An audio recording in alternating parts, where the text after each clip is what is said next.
Is it possible for just one rookie to turn the 49ers run defense around in 2025? Welcome to the RFL Show. I'm Emmett Swart. That's Brendan Ford. The 49ers missed the playoffs in 2024, and they had their worst season since 2020. A lot of things went wrong to make that happen, though. Between injuries, declining O-line play, and whatever Devondre Campbell was doing, there was a lot of blame to go around. But the most concerning thing to me, the most concerning situation to me, was how much their run defense fell off. I mean, since 2019, the 49ers have been one of the best run defending teams in the league, and their ability to make teams one-dimensional was a huge reason how they were able to have so much success on defense. From 2019 to 2023, they held opponents to just 98 rushing yards a game. But last year, that number jumped all the way up to 125 yards per game. It's the worst this defense has looked since Shanahan took over as the head coach of the Niners. The run defense slumping really seemed to have a ripple effect on the rest of the defense as well. They couldn't get stops on third down. They weren't able to generate negative plays, and rarely did they ever give the offense a short field to work with. So the 49ers want to bounce back from that awful season. They need to find a solution for their run defense problem. There's a few reasons why the defense fell off this year, but the biggest culprit to me is the interior of the defensive line. Hargrave missed most of the season, and none of the tackles received a grade above 71 for the run defense per PFF. Ideally, bringing in a free agent or two with a proven track record of being run stuffers would immediately solve this issue. But there's a problem with that. Jed York has been pretty open this offseason about cutting down on the team's cash spending. They've already traded Debo and they cut Javon Hargrave to get their contracts off of their books, and they don't seem to have any intention of re-signing their own free agents like Dre Greenlaw and Hugh Funga, which I kind of get. They've been throwing a lot of money around recently, and they still haven't won a Super Bowl. Plus, the team has gotten pretty top heavy, and when a few of those guys got hurt this year, it really showed. But then if they aren't willing to re-sign their own players, I seriously doubt that they're going to pay hand over fist for outside guys and give them a bunch of money. Realistically, the answer is going to have to come from someone from the NFL draft. Obviously, when you mention the draft, everyone's attention goes to the first round. And the 49ers could try to address this problem at pick number 11.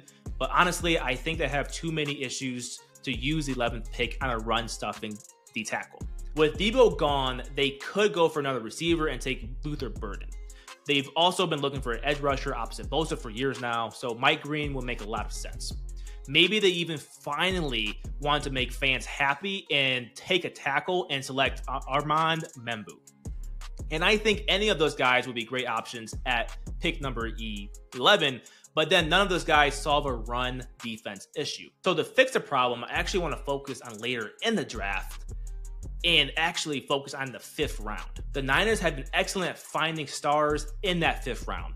You've got guys like Kittle, Lenore, Greenlaw, DJ Jones, and so many other dudes. So I decided to look at guys that might be available in that 5th round to solve the issue, and I found the guy that I am confident that by himself can solve that run defense issue. CJ West from Indiana has slowly started picking up buzz because at 319 pounds, he ran a 4.91 40-yard dash at the combine.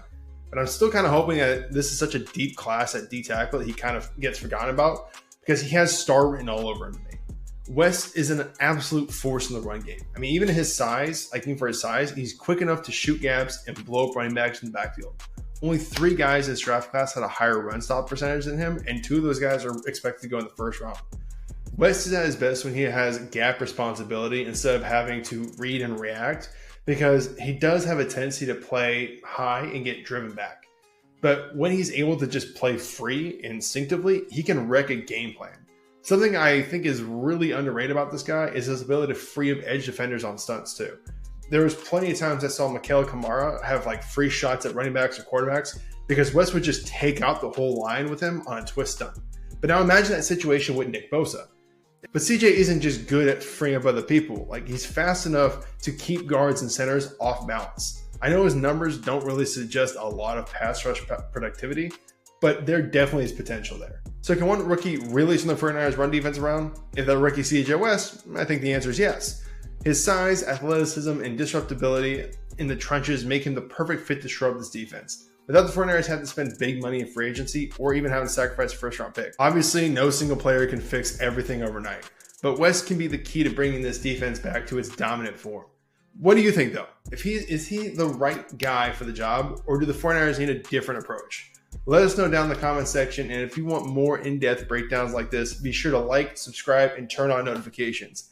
Thank you so much for watching. We're the RFL Show, and we'll see you in the next video.